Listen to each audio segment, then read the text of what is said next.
Muy buenos días, hermanos. Abran sus Biblias, por favor, en Apocalipsis capítulo 5, versículo 9. Continuamos con nuestra serie expositiva del libro de Apocalipsis, Jesucristo, Cordero Vencedor. Y hemos ido avanzando y estamos rápidamente llegando al final del capítulo número 5. Hemos visto en esta serie del capítulo 4 y capítulo 5 una adoración extraordinariamente sublime, inefable del trono de Dios.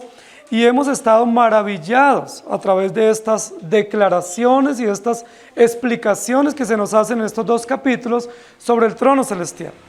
Para nosotros es bastante misterioso todo lo que no vemos y no conocemos. ¿Sí? Aún es misterioso las cosas terrenas, ahora mucho más las cosas que no conocemos. Entonces Apocalipsis 4 y 5 reviste un interés muy importante para nosotros porque nos describe aspectos que nosotros no conocemos, del trono de Dios, del ser de Dios, de cómo está organizado el trono en el cielo y cómo Dios demanda y exige alabanza y adoración. El versículo 9 del capítulo 5 dice: y cantaban un nuevo cántico diciendo: digno eres de tomar el libro y de abrir sus sellos, porque tú fuiste inmolado, y con tu sangre nos has redimido para Dios de todo linaje, y lengua, y pueblo, y nación. Y cantaban un nuevo cántico, y ese es el título de hoy, un nuevo cántico, un nuevo cántico.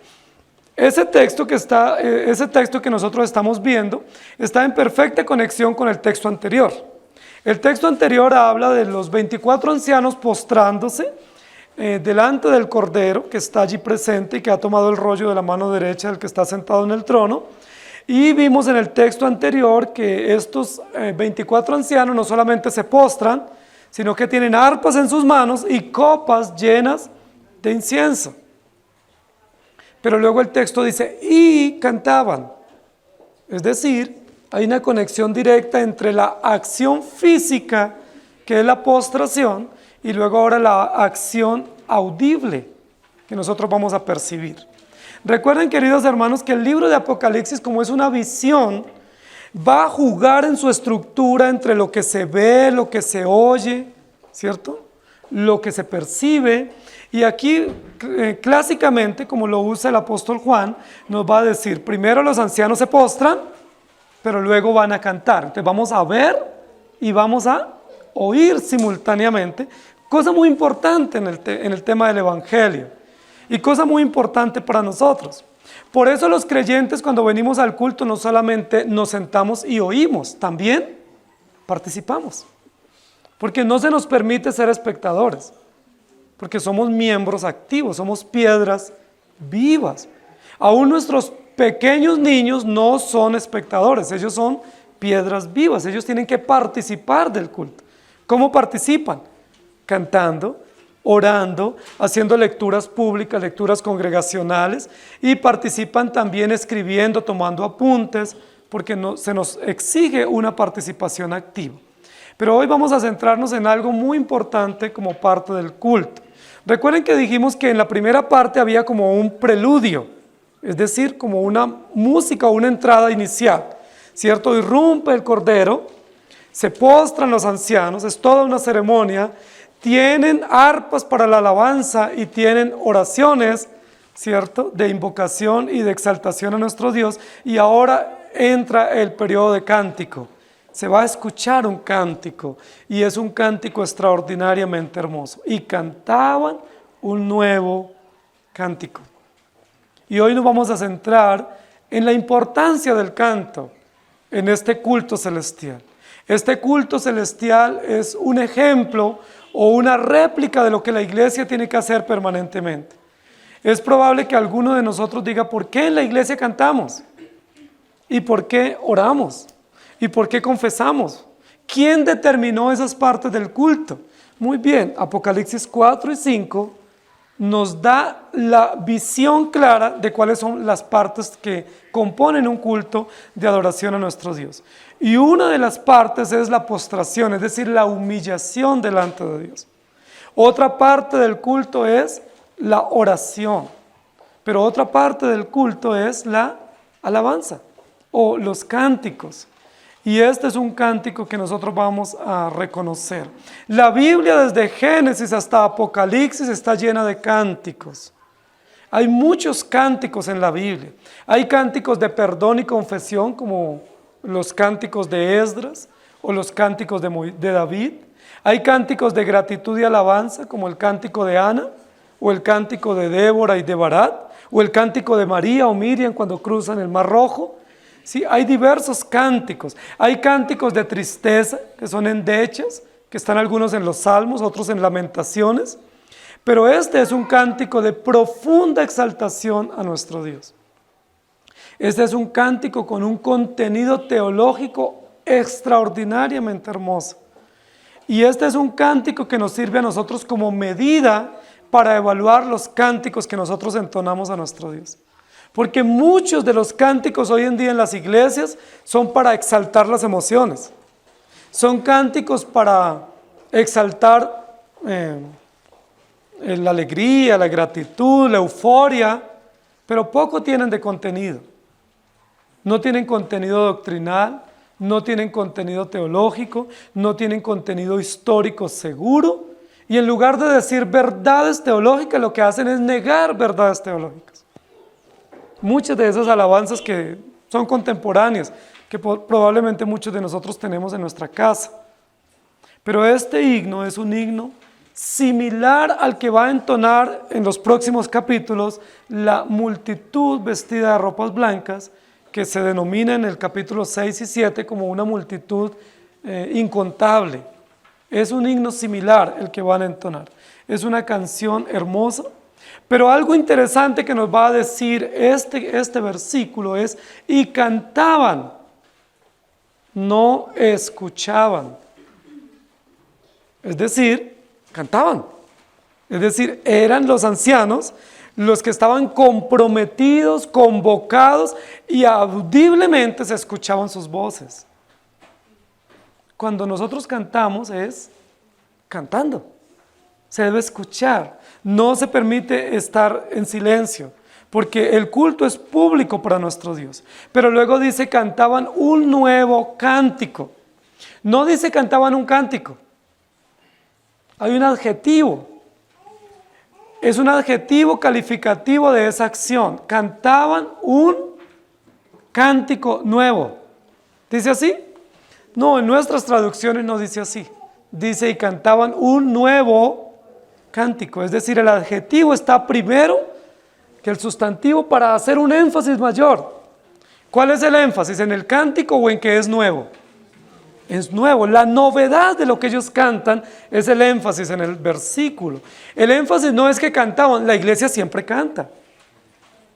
Los ancianos siempre han cantado. En el trono celestial siempre ha habido alabanzas para exaltar la gloria de Dios. Pero ¿cuál es el énfasis en el texto? Que ese cántico que se va a entonar a continuación es nuevo.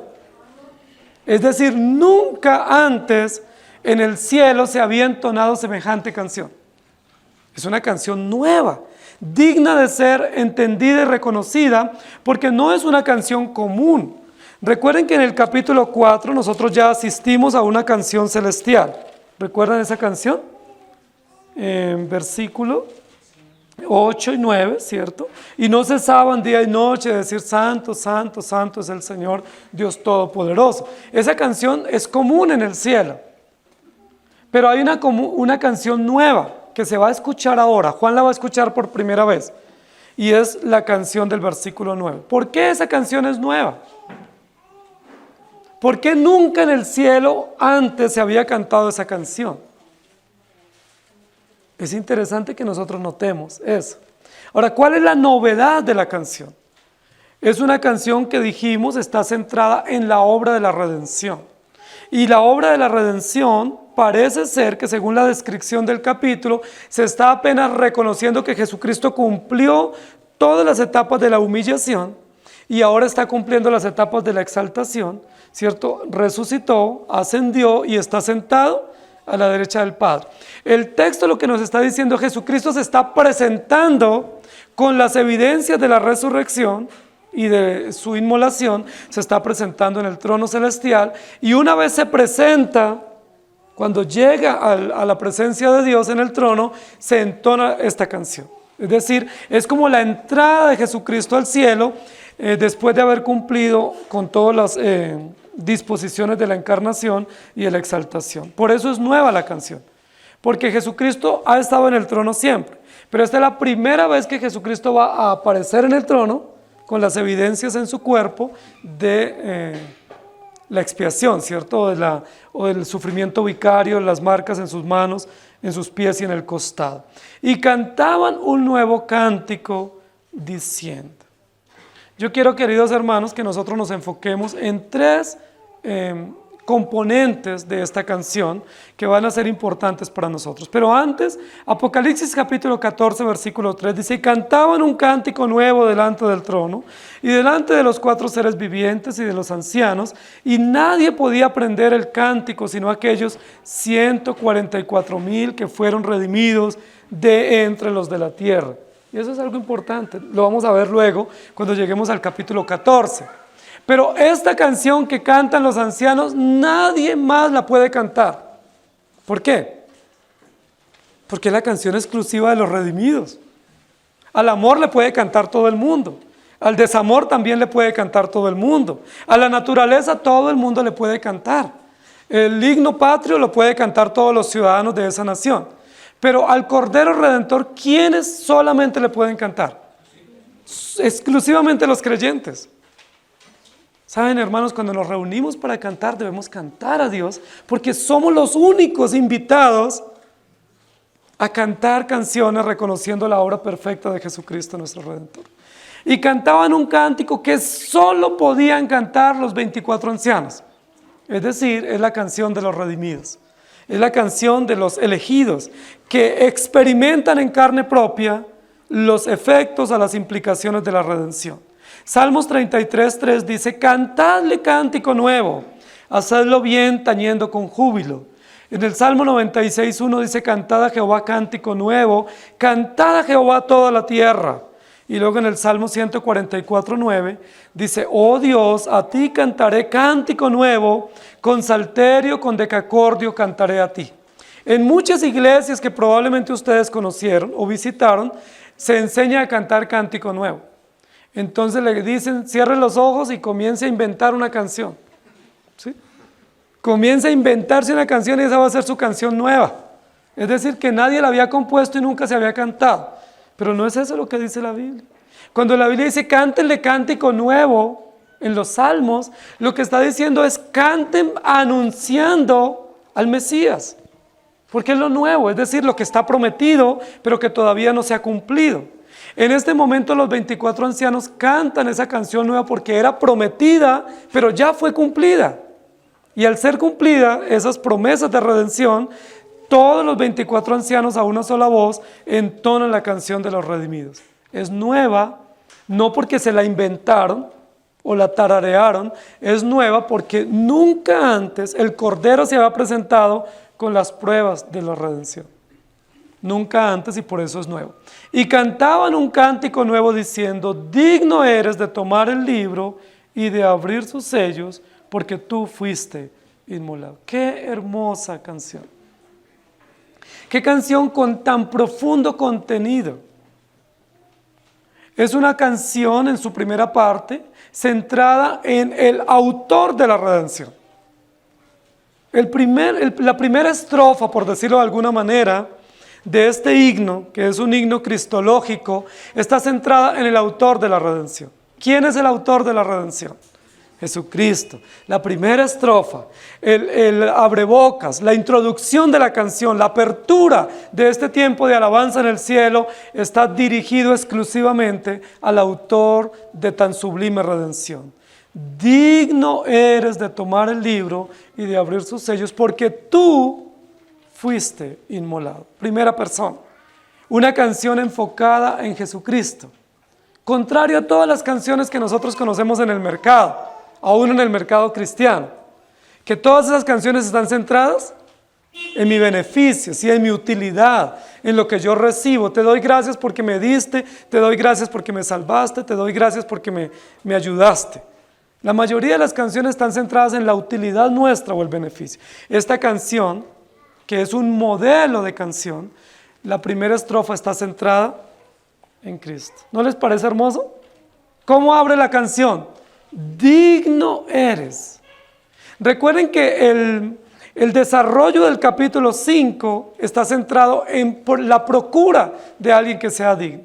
Es decir, ¿quién tiene las cualidades de tomar el libro y de abrir el libro y desatar sus sellos y revelar el contenido? Y nadie, ni en el cielo, ni en la tierra, ni debajo de la tierra se ha hallado digno. ¿Por qué? Porque se requieren cualidades. ¿Cuáles son esas cualidades? Que sea verdadero hombre, que sea hombre perfecto, que sea hombre que haya vencido la muerte y haya resucitado, que haya derrotado todos los enemigos, la muerte, Satanás, el pecado, y no se ha encontrado a nadie, ni en el cielo, ni en la tierra, ni debajo de la tierra. Juan dice, estaba en una profunda consternación emocional, porque él quería que se revelara el contenido. La misma humanidad demanda que el contenido de la palabra se revele, pero no se encontró nadie digno. Recuerden que todo el eje temático del capítulo gira en torno a la dignidad, es decir, a las cualidades, no capacidades, sino cualidades de aquel que tenga el llamado de abrir el libro y desatar sus sellos. Pero irrumpe en la escena, ¿cierto? Hay una entrada triunfal en el escenario de aquel que es digno, que es león, pero también es cordero. Es león que reina y gobierna con autoridad, pero también es un cordero que se entregó de manera sufriente para perdonar los pecados. Es rey absoluto y sacerdote perfecto. Rey perfecto y sumo sacerdote. ¿Quién es? Jesucristo. Es el único digno. Y lo único que amerita semejante irrupción en el escenario es que los 24 ancianos, que son los beneficiarios de la redención, se postren y con sus rostros inclinados entonen una canción. ¿No les parece eso maravilloso? En lugar de quedar expectantes, porque muy probablemente si nosotros estamos viendo un espectáculo, nosotros en lugar de cerrar los ojos o de distraernos, quedamos muy atentos viendo lo que está sucediendo. Así nos quedamos cuando estamos viendo una buena película, cuando estamos asistiendo a un partido o nuestro deporte favorito. Nosotros no queremos que nadie nos distraiga de la pantalla. Queremos no perdernos ni un detalle. ¿Por qué? Porque queremos ser unos excelentes espectadores de lo que está aconteciendo. Pero ¿saben? En este escenario no se permiten los espectadores. No hay espectadores, no puede haber nadie muy atento, con los ojos muy abiertos, viendo qué está aconteciendo. A todos lo único que tienen que hacer es inclinarse, cantar con el rostro inclinado, posiblemente con sus ojos cerrados, en actitud de oración, de adoración, reconociendo todo lo que está aconteciendo. Y a mí eso me llama muchísimo la atención, porque la iglesia contemporánea ha caído en la expectación y hemos perdido de vista que nosotros somos miembros activos del cuerpo de Cristo. Entonces somos espectadores. ¿A qué venimos a la iglesia? A escuchar el culto. No, no venimos a escuchar. Venimos a ofrendar, a participar. Somos miembros activos. A veces ni siquiera traemos la Biblia porque no, es que yo soy bueno escuchando. No, hay que leerla, hay que subrayarla, hay que tomar apuntes. Somos miembros activos. Si decimos vamos a orar, ¿qué debemos hacer? Orar, cerrar nuestros ojos. No somos espectadores. Si tomamos la palabra, tomemos la palabra. No estamos como espectadores. Los ancianos en el cielo nos dan un testimonio de lo que la iglesia en la tierra hace.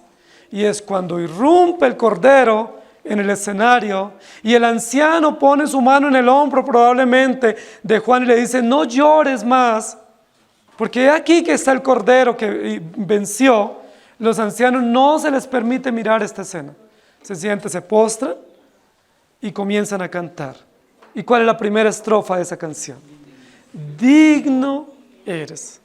La estrofa introduce con un sustantivo, que es el sustantivo temático o el eje de todo el desarrollo del capítulo 5. Digno eres.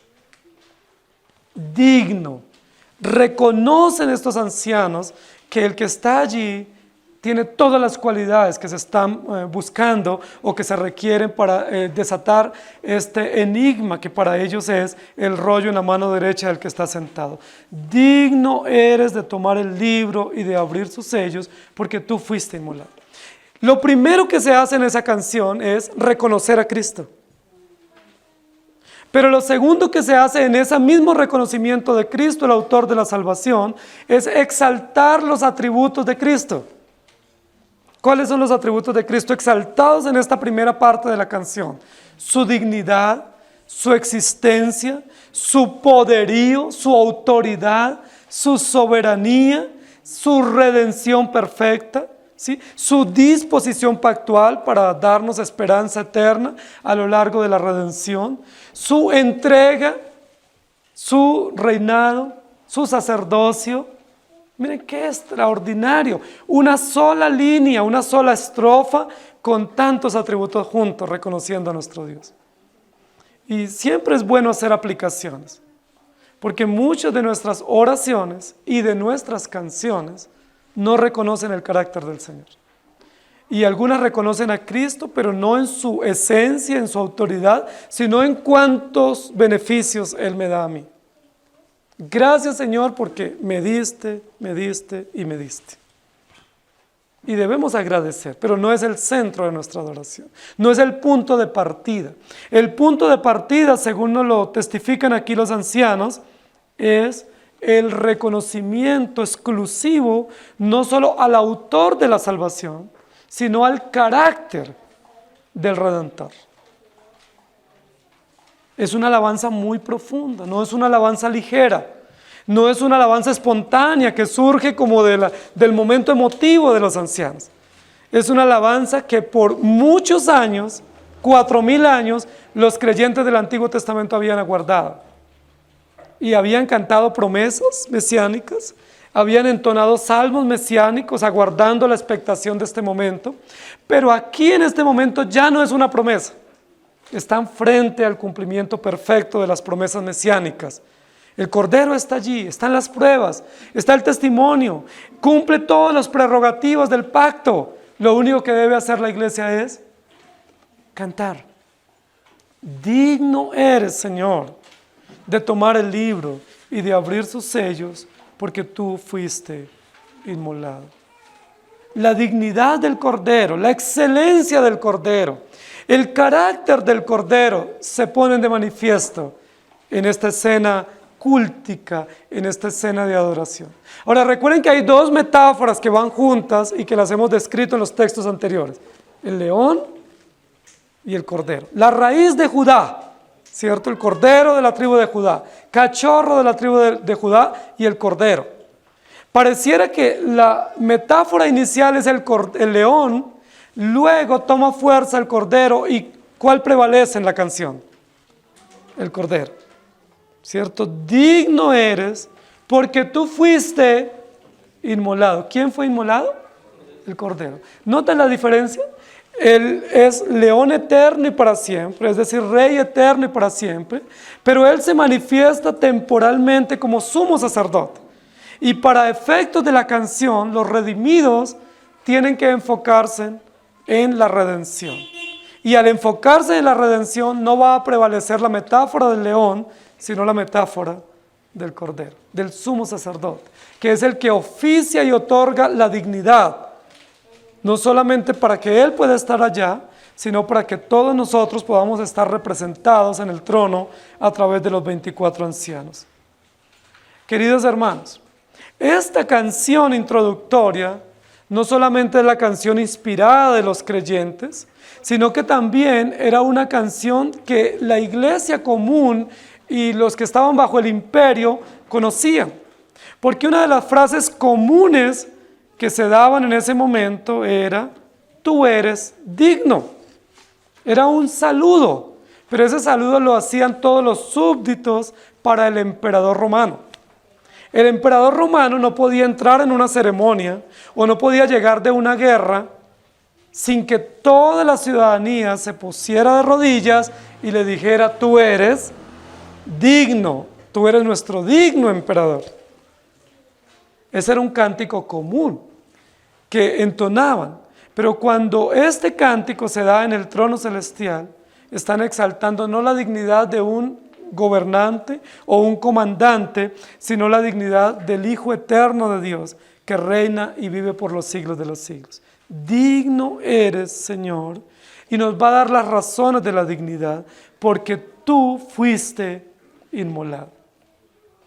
Ahora, la construcción del texto debiera ser de la siguiente manera: digno eres, porque tú fuiste inmolado, de tomar el libro y abrir sus sellos. Es decir, la canción debía primero decir cuál es la base de la dignidad y luego qué oficio puede cumplir sobre la base de la dignidad. Es decir, tú eres digno porque fuiste inmolado, como resultado puedes tomar el libro y abrir sus sellos. ¿Sí me hago entender?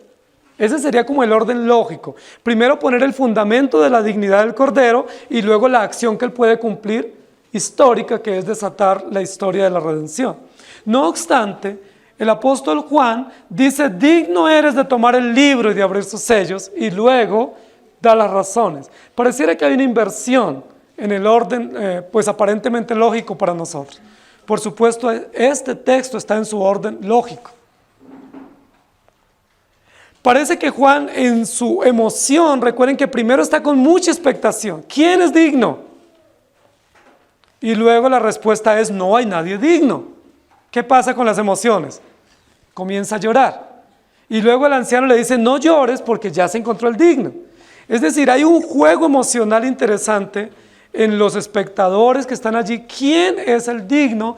Y una vez se descubre, se conoce quién es digno, cuál era la razón de la dignidad o la utilidad de la dignidad del que se encontrara capacitado, que desatara el contenido del rollo. Parece que Juan se adelanta a la noticia. Eso es como cuando nosotros vamos a dar una noticia y no esperamos y rápidamente decimos: mire, llegó tal persona, o sucedió esto, y todo el preámbulo no lo damos. ¿Por qué? Porque la urgencia de la noticia o la emoción de la noticia nos puede, y es justo lo que está sucediendo aquí. Lo que Juan quiere encontrar rápidamente para hacer notorio es quién nos desata el misterio del contenido de este rollo. Y por eso él dice: digno eres de, los ancianos, tomar el libro. Y luego dice: porque tú fuiste inmolado. Es decir, lo más notorio aquí es: se va a saber la información.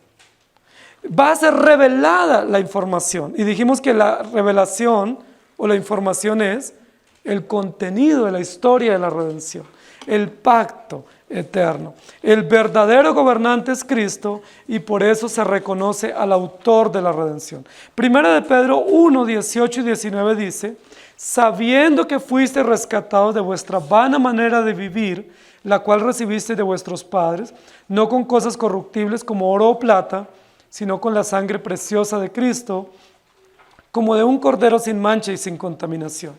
Y luego en Isaías 53, 7 dice: angustiado él y afligido no abrió su boca, como cordero fue llevado al matadero, y como oveja delante de sus trasquiladores, enmudeció y no abrió su boca. En Filipenses 2.8 dice: y estando en la condición de hombre, se humilló a sí mismo, haciéndose obediente hasta la muerte, y muerte de cruz.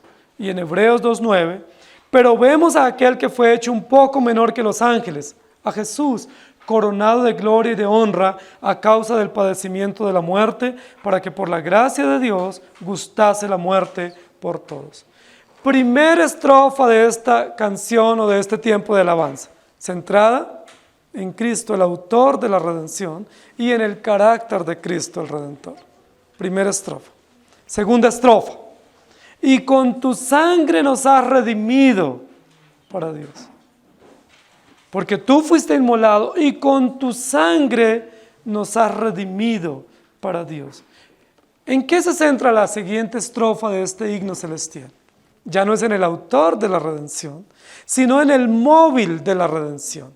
¿Cuál es el móvil de la redención? El sacrificio. El sacrificio. Es el móvil de la redención y esto es supremamente interesante para nosotros. Y alguno de nosotros diría, bueno, ¿y dónde estoy yo? ¿Dónde está mi beneficio? ¿Dónde está mi utilidad? Bueno, eso espera, eso es un valor agregado. ¿Sí? Lo más importante es cantar al autor y luego cantar al medio dispuesto para efectuar esa redención. Y esta siguiente estrofa nos habla del móvil. ¿Cuál es el móvil que Dios dispuso para la redención? ¿Las buenas obras? ¿Nuestro arrepentimiento? ¿Nuestra obediencia? ¿Cuál es el móvil seguro de la redención? El sacrificio perfecto de Jesucristo. Alguien diría las buenas obras. U otro diría, no, mi obediencia o mi disposición de seguir a Cristo. O mi arrepentimiento. No, esos no son móviles seguros para la redención. El único móvil seguro, el único plan seguro que se tiene que ejecutar para efectos de la redención es el sacrificio perfecto de Jesucristo. Por eso desde Génesis 3 encontramos sacrificios en la Biblia. No es casual que en Génesis 3 Dios mismo realice un sacrificio para cubrir la desnudez de Adán y Eva. No es casual que en Génesis 4 Dios acepte la ofrenda de Abel que se basa en un sacrificio y rechace la ofrenda de Caín que no implica sacrificio.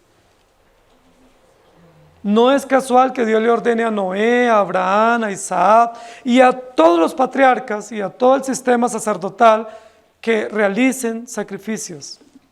¿Por qué tanto sacrificio? Es probable que usted se pregunte. ¿Por qué en lugar de matar un cordero y hacer un buen churrasco, hay que ofrecerlo? O sea, ¿qué sentido tiene? ¿Por qué no mejor no lo comemos y le damos gracias a Dios?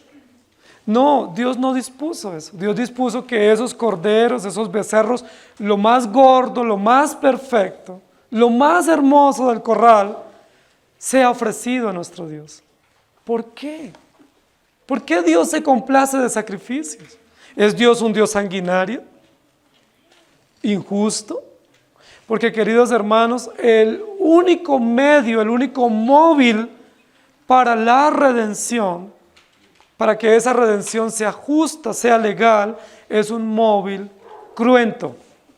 No puede existir un móvil incruento, como el de Caín. Tiene que ser un móvil cruento. Es decir, que implique muerte, que implique sangre, que implique dolor, que implique sacrificio. Ahora, ¿por qué? Porque todo ello nos muestra el verdadero sacerdocio que Jesucristo satisface a través de su muerte expiatoria. El texto cuando dice como un cordero inmolado, la palabra literal allí sería como un cordero degollado para efectos de la redención.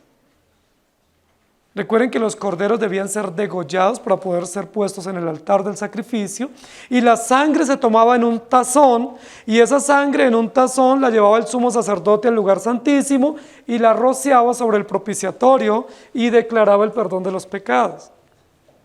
Y mientras él rociaba la sangre, simultáneamente estaba con el incensario ofreciendo las oraciones de los santos o de los justos. Hermanos, ¿qué sentido tiene ahora todas estas ceremonias del Antiguo Testamento? Que antes nos parecían sin sentido. Ahora encontramos sentido, porque todas ellas por 4000 años estaban anunciando ¿a quién?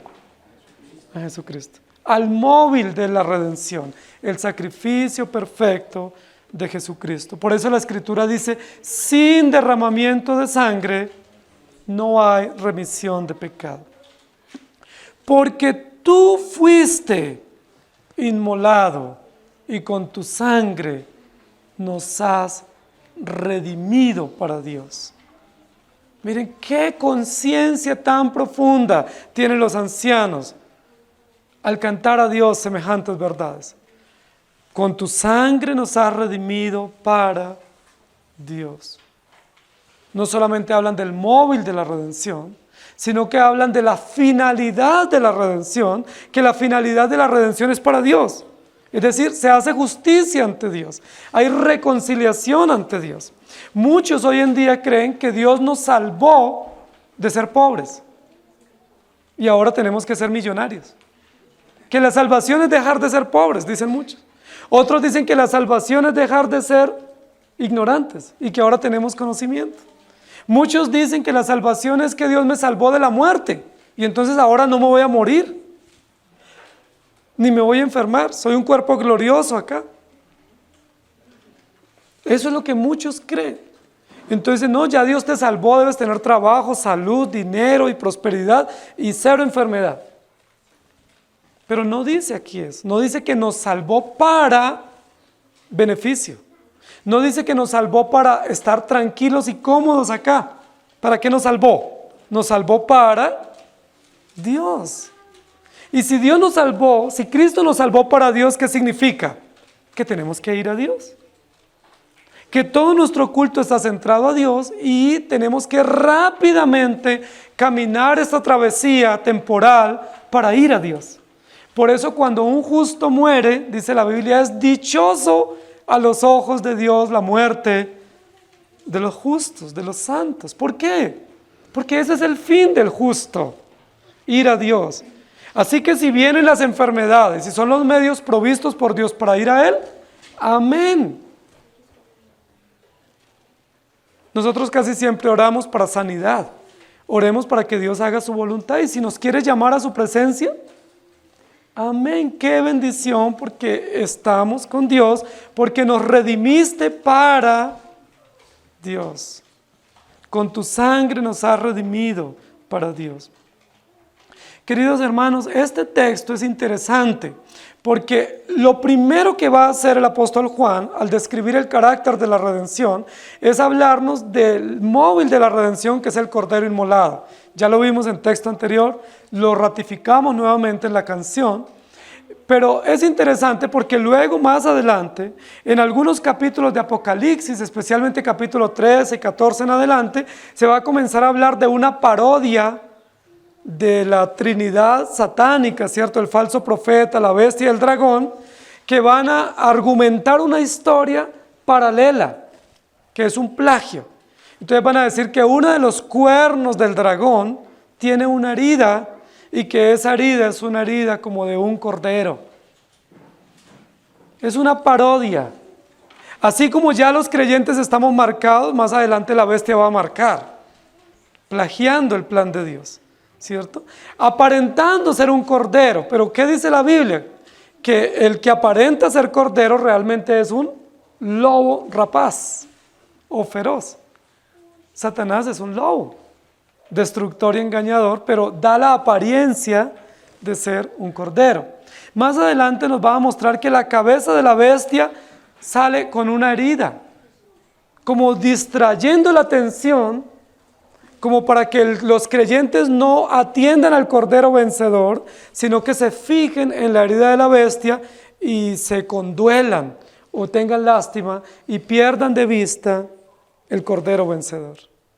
Y esa es la dinámica de Satanás a lo largo de los tiempos.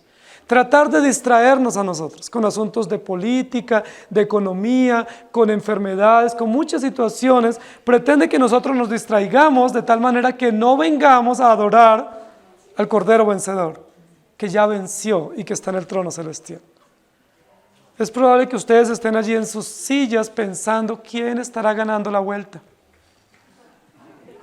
Distraídos. Y si no lo estaban pensando, yo ya los distraje. ¿Por qué? Porque esa es nuestra tendencia natural. Hoy es puente, entonces nos vamos de puente y tranquilo, pastor, que allá nosotros alabamos a Dios en la piscina o en la playa. No se preocupe que allá hacemos nuestra oración. No fuimos de descanso, pero no se preocupe, allá hicimos nuestro culto. Ese es el engaño, ¿cierto? Siempre distraernos del verdadero objetivo que es Jesucristo y su sacrificio para mirar parodias o falacias, como en este caso la herida de la bestia. Claramente el apóstol Juan lo dice, que el que está allí es el Cordero inmolado, el autor de nuestra redención. No podemos distraernos, no podemos pensar que esta parodia que se va a presentar más adelante tiene más valor o igual valor. No, solo hay un sacrificio perfecto, es el de Jesucristo y ya se efectuó. Jesucristo en esta parte de la historia de la redención se muestra como el testigo mártir, como aquel que entregó su vida voluntariamente. Es un testigo mártir, indica un sacrificio voluntario, indica una entrega perfecta y abnegada, nos muestra la supremacía de Cristo. Cristo ya pagó la deuda que nuestros pecados requerían frente a la justicia del Padre. Él no nos pagó nada a nosotros porque no nos debe ni nos tiene que pagar. Él pagó lo que demandaba la justicia eterna de Dios nuestro Padre. Porque a veces nos confundimos cuando hablamos de redención y decimos que es pago, entonces pensamos que es que Dios me debe y que Él me tiene que estar pagando todo el tiempo por cuotas. No, Él no nos debe nada, nunca nos ha debido. Somos nosotros los que tenemos una deuda impagable para con Dios. Y al tener esa deuda impagable de justicia, no es una deuda económica ni de obras, es una deuda de justicia. Jesucristo se entrega como sumo sacerdote, como cordero provisto para el sacrificio y se constituye en el testigo mártir o el cordero vicario que se entrega voluntariamente para satisfacer las demandas de la justicia de Dios, es decir, para pagar. La Biblia dice, el alma que pecare, morirá. Génesis 2:17, ¿cuál es la sentencia? El día que de él comieres, ciertamente morirás. ¿Y qué sucedió? Comieron y murieron. ¿Qué se necesita para vindicar la justicia? Alguien que muera, ¿sí? Que se constituya en sustituto y que pague y que vindique la justicia ofendida del honor de Dios. Queridos hermanos, el texto dice, tú eres digno de tomar el libro porque tú fuiste inmolado y con tu sangre nos has redimido. De toda la historia de la humanidad de Cristo, de su encarnación, el momento cumbre en la historia de la redención para efectos de la expiación es la muerte de Cristo. Son muchos los que creen hoy en día que lo que Cristo hizo durante los 3 años y medio de ministerio es lo más importante, que lo más importante es su sabiduría, su elocuencia, sus milagros. Entonces promueven milagros, promueven conocimiento, pero dice la Biblia, los griegos buscan conocimiento y los judíos buscan milagros. Pero ¿cuál es el centro de la redención? La sangre. Sin derramamiento de sangre no hay remisión de pecados. ¿Se acuerdan cuando Jesús le dice a sus discípulos, mire, prepárense porque nos vamos para Jerusalén y pronto yo seré entregado en manos de pecadores? ¿Se acuerdan que todos se escandalizaron? Y Pedro, que era uno de los más osados, le dice, Señor, en ninguna manera eso le acontezca. ¿Y qué le dice Jesús? Apártate de mí, Satanás, porque me eres tropiezo, porque no pones la mira en las cosas de arriba. ¿Qué era lo que estaba Pedro diciendo? Señor, ¿no hay posibilidad de que mueras de otra manera? Quizás de viejito, o quizás una enfermedad, o de otra manera, pero no derramando tu sangre. No en una cruz, eso es muy cruel. Y Jesús lo reprende porque Pedro no entendía que el centro de la obra de Cristo era su muerte en la cruz. No fue su vida, no fueron sus milagros, por eso no promovemos milagros, no hacemos cultos de milagros. No creemos que el centro del trabajo de la iglesia sean los cultos de milagros, los cultos de avivamiento para adquirir conocimiento. Creemos que el centro de nuestra adoración es el sacrificio de Jesucristo, el Cordero Vencedor. Porque tú eres digno. ¿Por qué? Porque tú fuiste degollado y con tu sangre, no con tus milagros, ¿sí? No con tu nacimiento, no con tu bautismo, sino con tu sangre, con tu muerte, nos has redimido para ti. ¿Notan la diferencia del canto? Es un canto altamente teológico, mostrando la justicia de Cristo, mostrando todos los efectos de la redención, expiación, sustitución, mediación, mostrando toda la satisfacción que recibe el Padre a través del sacrificio de Cristo. Con tu sangre nos has redimido para Dios. Y esa canción, centrada en el móvil de la redención, que es el sacrificio, implícitamente dice que nosotros no pudimos salvarnos. Que ninguno pudiera decir allá, yo estoy acá porque yo decidí y tu sangre me ayudó. Porque yo hice mi parte y tú con tu sangre la completaste. Dice así en sus versiones. Estoy usando un poco de ironía, ¿no? Que suelo usar con frecuencia. No dice, bueno, es que yo tomé la decisión y luego entendí. No, dice es que de principio a fin la salvación le pertenece al Señor y la iglesia canta, con tu sangre nos has redimido para Dios. Primera estrofa de ese cántico nuevo, centrada en el autor de la redención y el carácter. Segunda estrofa, centrada en el móvil de la redención, que es el sacrificio, que es el evento central de la obra de la redención. La tercera estrofa está centrada en el alcance de la redención. El alcance de la redención tiene que ver con los creyentes, con la iglesia. Con tu sangre nos has redimido para Dios de todo linaje, lengua, pueblo y nación. ¿De qué está hablando? Del alcance de la redención. La salvación tiene un alcance universal. La salvación va a tener efecto salvífico en personas de todos los linajes, todas las lenguas, todos los pueblos y todas las naciones. ¿No es eso maravilloso, hermano? Esa es la esperanza para nosotros de esta nación. Si la Biblia no dijera esto, probablemente pensaríamos que era exclusivo para los hebreos. Y nosotros no hablamos hebreo, ni arameo, ni griego. No tendríamos esperanza. Si la salvación fuera solo para un linaje, nosotros estamos descalificados. Somos tercermundistas, somos inferiores en muchas cosas. Estaríamos descalificados. Pero dice primero que es de todo linaje. Linaje hace referencia a descendencia. Linaje hace referencia a familia. No son sinónimos estos cuatro términos. El término linaje hace alusión a descendencia, a línea genealógica, a línea familiar. ¿Qué es lo que va a decir entonces la Escritura? Dios va a salvar personas de todas las líneas familiares. Eso es un maravilloso. Probablemente nosotros somos representantes de la familia nuestra, no todos serán salvos, pero algunos serán salvos. Y el hecho de que uno de nuestra familia sea salvo, ¿qué testifica? La justicia de Dios. No hay injusticia en Dios. Dios no está obligado a salvar toda mi familia. Con el hecho de que salve uno, hay justicia porque Él se comprometió a salvar personas de no todo el linaje, sino personas de todos los linajes. En la promesa que Dios le hace a Abraham dice, en ti serán benditas todas las familias de la tierra.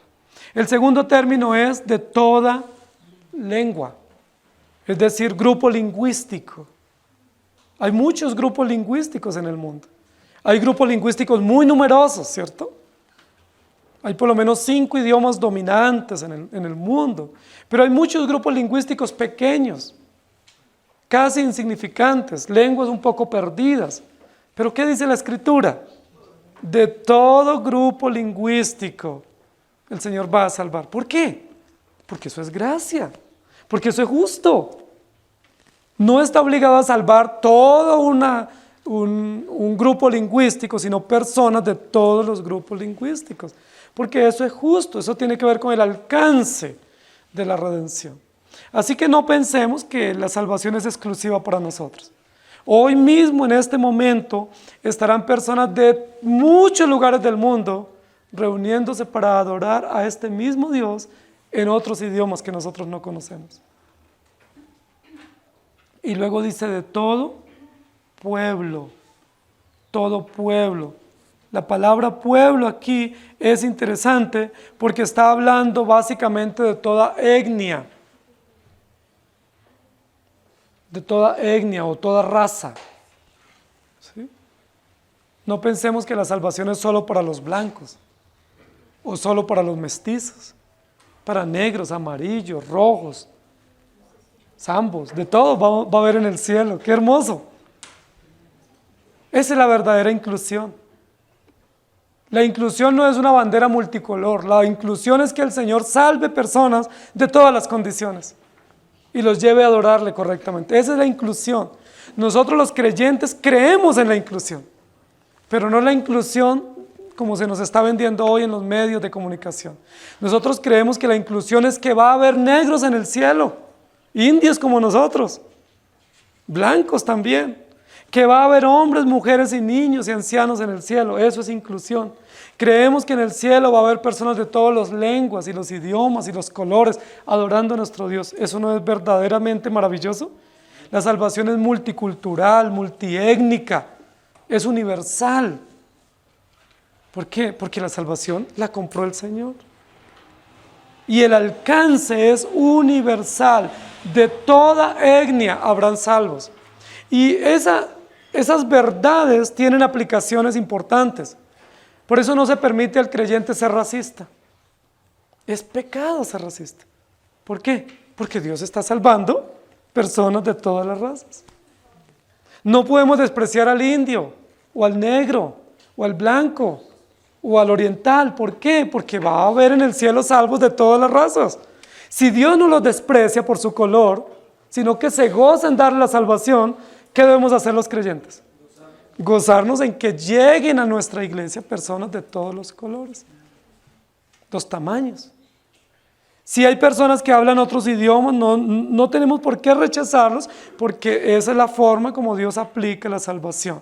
Y luego dice personas de todas las naciones, es decir, de límites políticos, de estados, de todos los países Dios va a salvar personas, de todas las familias, de todos los grupos lingüísticos, de todas las razas y de todos los estados políticamente establecidos, de todas las naciones. Es decir, habrá colombianos en el cielo, probablemente muchos. Va a haber colombianos. ¿Por qué? Porque Dios dispuso así. Dios dispuso que hubiese salvos.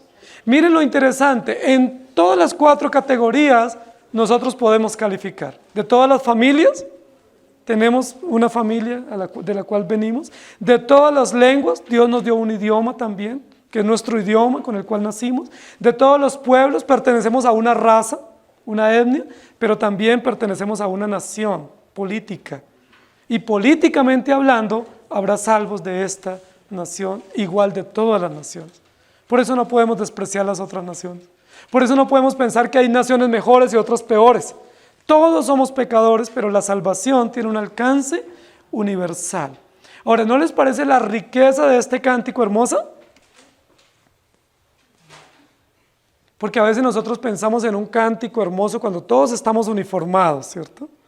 Pero esta canción no es uniforme. Es uniforme en el cántico, pero no uniforme en quienes están cantando, porque habrá personas de todos los colores, todas las edades, todas las razas, todas las condiciones sociales y económicas presentes en el trono de Dios. ¿Y cómo van a estar allá? De rodillas, diciendo, Señor, tú eres digno y estamos aquí por ti, y estamos aquí para ti. ¡Qué hermosa disposición! Nosotros pudiésemos decir, Dios me salvó para mi beneficio. No, Dios nos salvó para su gloria. No fuimos salvos para nosotros, fuimos salvos para Él. Y por eso cantamos.